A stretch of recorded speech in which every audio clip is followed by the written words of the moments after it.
열심히 분산했는데 수익은 2개 종목이 다 냈습니다. ETF를 샀습니다. 반도체도 담고 배당도 담고 2차 전지도 담았습니다. 계좌는 알차 보였습니다. 그런데 연말에 수익률을 정리해보니 결과가 이상했습니다. 돈을 벌게 해준 건 20개 종목 중 단 2개였습니다. 삼성전자와 SK하이닉스였습니다. 나머지 18개는 수익에 거의 기여하지 못했거나 오히려 발목을 잡았습니다. 이 경험을 한 투자자들이 묻기 시작했습니다. 그렇다면 처음부터 핵심 종목만 담으면 되지 않나? 이 질문이 지금 국내 ETF 시장을 바꾸고 있습니다. 현재 국내 ETF 시장 규모는 약 500조 원입니다. 이 중 압축 ETF만 따로 떼어보면 이미 46조 원에 이릅니다. 하나의 독립된 시장이 된 것입니다. 그리고 이 시장에서는 전통 강자가 아닌 새로운 얼굴이 두각을 나타내고 있습니다. 오늘 이야기는 분산과 집중 사이에서 변화하고 있는 ETF 시장의 구조적 흐름에 관한 것입니다. 그리고 이 변화가 40대 이상 투자자들의 퇴직연금과 노후 준비에 어떤 의미를 갖는지 함께 살펴보겠습니다. 지금까지의 핵심을 한 문장으로 정리하면 이렇습니다. 수익을 만드는 건 결국 소수의 핵심 기업이었고 시장은 그 사실을 이제 상품으로 반영하고 있습니다. 2개 종목 ETF가 수조 원을 끌어모으는 시대가 됐습니다. 자산운용업계에서 요즘 가장 많이 쓰이는 단어가 있습니다. TOP입니다. TOP, TOP3, TOP10 상품 이름에 TOP 붙은 ETF들이 국내 시장에서 빠르게 늘어나고 있습니다. 이 형태의 ETF가 처음 국내에 등장한 건 2015년입니다. 하지만 한동안은 조용했습니다. 2022년까지 매해 1개에서 6개 사이로만 상장됐습니다. 그러다 2023년에 13개로 늘더니 지난해에는 23개가 한꺼번에 쏟아졌습니다. 올해는 상반기에만 이미 11개가 등판했습니다. 트렌드가 아니라 이제는 시장의 흐름이 됐습니다. 왜 이 변화가 지금 일어나고 있을까요? 먼저 산업 구조를 봐야 합니다. 반도체 산업을 예로 들겠습니다. 국내에서 반도체 관련 기업은 많습니다. 소재, 장비, 팹리스, 완제품까지 수십 곳이 있습니다. 하지만 실질적으로 글로벌 시장에서 수익을 만들어내는 기업은 삼성전자와 SK하이닉스입니다. 특히 HBM, 즉 고대역폭 메모리 분야에서는 SK하이닉스가 사실상 시장을 주도하고 있습니다. AI 서버 수요가 급증하면서 이 2기업의 위상은 더욱 강해졌습니다. 조선산업도 마찬가지입니다. 국내 조선업은 HD현대중공업, 삼성중공업, 한화오션 이 세 회사가 시장을 이끌고 있습니다. LNG선과 초대형 컨테이너선 수주에서 이 세 회사가 차지하는 비중은 압도적입니다. 이런 구조에서는 20개 종목을 담은 ETF라도 결국 핵심 23곳이 수익을 좌우합니다. 나머지 기업들은 비중을 희석시키는 역할을 하게 됩니다. 투자자들은 이 사실을 체감하고 있습니다. 그래서 선택을 바꾸기 시작했습니다. 여기서 퇴직을 앞둔 56세 김 씨의 사례를 가정해 보겠습니다. 김 씨는 퇴직연금 계좌에서 ETF로 노후 자금을 운용해 왔습니다.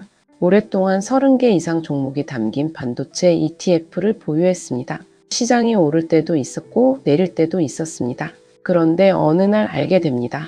삼성전자와 SK하이닉스 2 종목의 주가 흐름만 봐도 자신이 보유한 ETF의 수익률이 거의 그대로 따라간다는 사실을. 나머지 28개 종목은 수익에서 존재감이 없었습니다. 김 씨는 고민했습니다. 이럴 거면 차라리 이 2 종목에 집중하는 상품을 사는 게 낫지 않나? 지금 이런 고민을 하는 사람들이 실제로 늘고 있습니다. 그 결과가 압축 ETF로의 자금 이동으로 나타나고 있습니다. 이 시장을 가장 잘 읽은 곳이 있습니다. 신한자산운용입니다. 전체 ETF 시장에서는 삼성자산운용과 미래에셋 자산운용이 압도적입니다. 삼성자산운용이 약 200조 원, 미래에셋 자산운용이 약 156조 원을 운용합니다. 하지만 압축 ETF 시장에서는 판도가 다릅니다. 미래에셋 자산운용이 약 25조 원으로 1위를 유지하고 있지만 신한자산운용이 빠르게 그 뒤를 추격하고 있습니다. 더 흥미로운 숫자가 있습니다. 신한자산운용의 압축 ETF 상품 수는 13개입니다. 삼성자산운용이 26개인 것과 비교하면 절반 수준입니다. 그런데 신한자산운용의 AUM, 즉 순자산은 10조 5천억 원입니다. 상품당 평균 순자산으로 환산하면 약 8천억 원입니다. 삼성자산운용은 상품당 평균 약 3,200억 원입니다. 신한자산운용의 상품 하나가 삼성자산운용 상품 2.5개 몫을 하고 있는 것입니다. 이것이 무엇을 의미하는가? 숫자 경쟁이 아니라 선택 경쟁이 시작됐다는 것입니다. 신한자산운용의 대표 상품을 보면 전략이 보입니다. 올해 3월 상장한 SOL AI 반도체 TOP 플러스가 있습니다. 이 상품은 삼성전자와 SK하이닉스를 중심으로 구성됐습니다.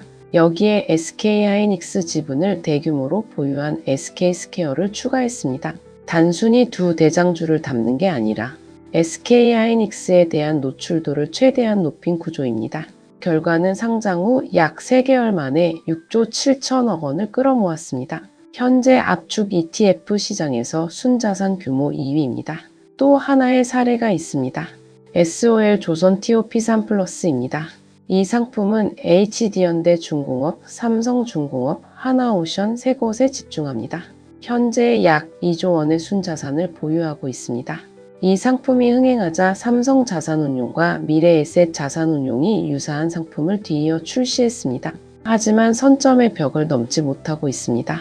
SOL 미국 양자 컴퓨팅 TOP10도 비슷한 사례입니다. 하나자산운용이 같은 날 동일 콘셉트 상품을 동시 상장했습니다. 결과는 신한자산운용 상품에 13배가 넘는 자금이 몰렸습니다. 같은 날 같은 주제의 다른 결과입니다. 이 숫자는 단순히 운이 아닙니다. 투자자들의 신뢰와 선택이 얼마나 빠르게 특정 상품으로 쏠리는지를 보여줍니다. 하나자산운용도 주목할 만한 행보를 보이고 있습니다. 단 3개 상품으로 약 4,600억 원을 모으며 대형사인 KB자산운용을 제치고 시장 5위에 올랐습니다. 핵심 상품은 올해 4월 상장한 1Q K반도체 TOP 플러스입니다. 이 상품은 2,556억 원 규모입니다. 차별화 포인트는 퇴직연금 계좌에서 100% 투자할 수 있도록 채권 혼합형 상품을 함께 출시한 것입니다.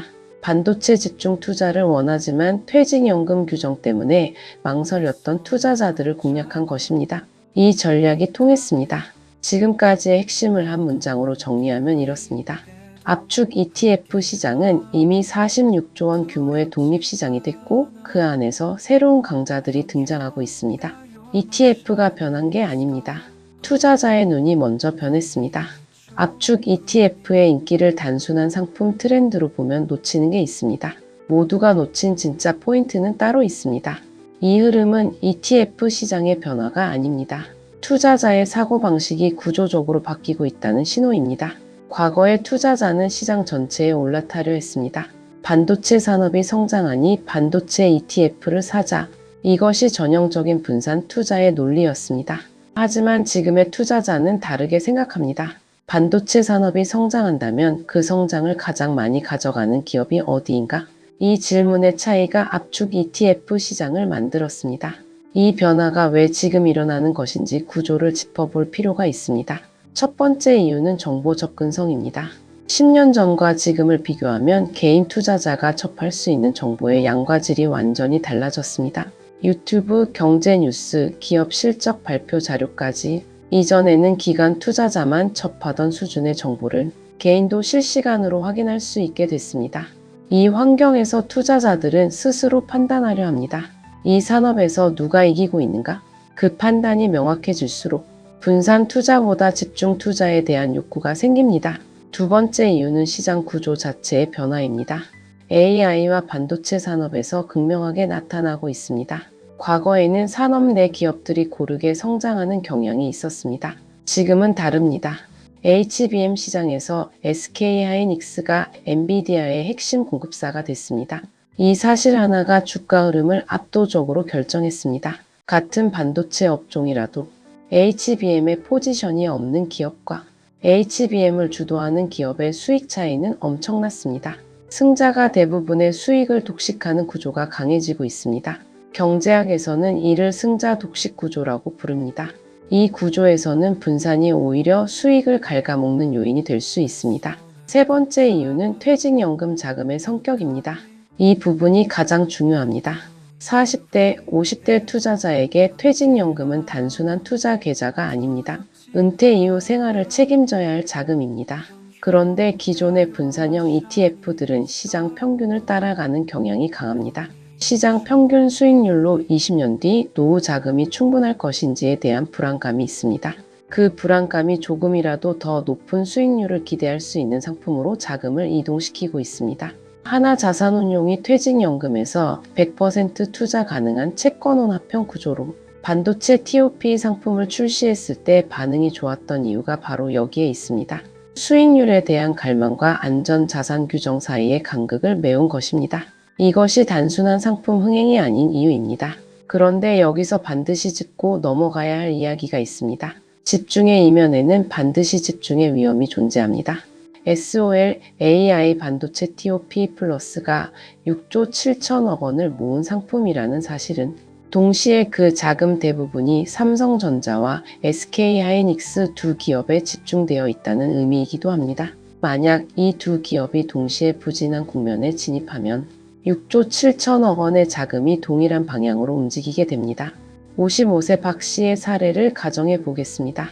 퇴직연금 계좌의 상당 부분을 이 상품에 넣었다고 가정합니다. 반도체 업황이 좋을 때는 만족스러운 수익을 냅니다. 하지만 반도체 사이클이 하락 국면으로 접어들면 계좌는 빠르게 손실을 기록할 수 있습니다. 분산형 ETF라면 다른 섹터가 완충 역할을 하지만 압축 ETF에는 그 완충제가 없습니다. 이것이 압축 ETF의 가장 본질적인 리스크입니다. ETF라는 이름이 붙어 있다고 해서 개별 주식보다 반드시 안전한 것은 아닙니다. 집중도가 높을수록 수익의 기회와 손실의 위험이 동시에 커집니다. 지금까지의 핵심을 한 문장으로 정리하면 이렇습니다. 압축 ETF의 성장은 시장 변화가 아니라 투자자의 눈이 변한 결과이며 그 안에는 기회와 위험이 함께 담겨 있습니다. 파트 4. ETF가 묻고 있는 질문, 당신의 선택은 무엇입니까? 분산이냐 집중이냐, 이 질문이 노후를 결정할 수 있습니다. 오늘 이야기를 마무리하면서 하나의 질문을 드리고 싶습니다. 500조 원 ETF 시장 안에서 46조 원짜리 압축 ETF 시장이 따로 생겨났습니다. 이 사실은 투자자들이 무엇을 원하는지를 숫자로 보여줍니다. 더 명확한 선택을 원한다는 것입니다.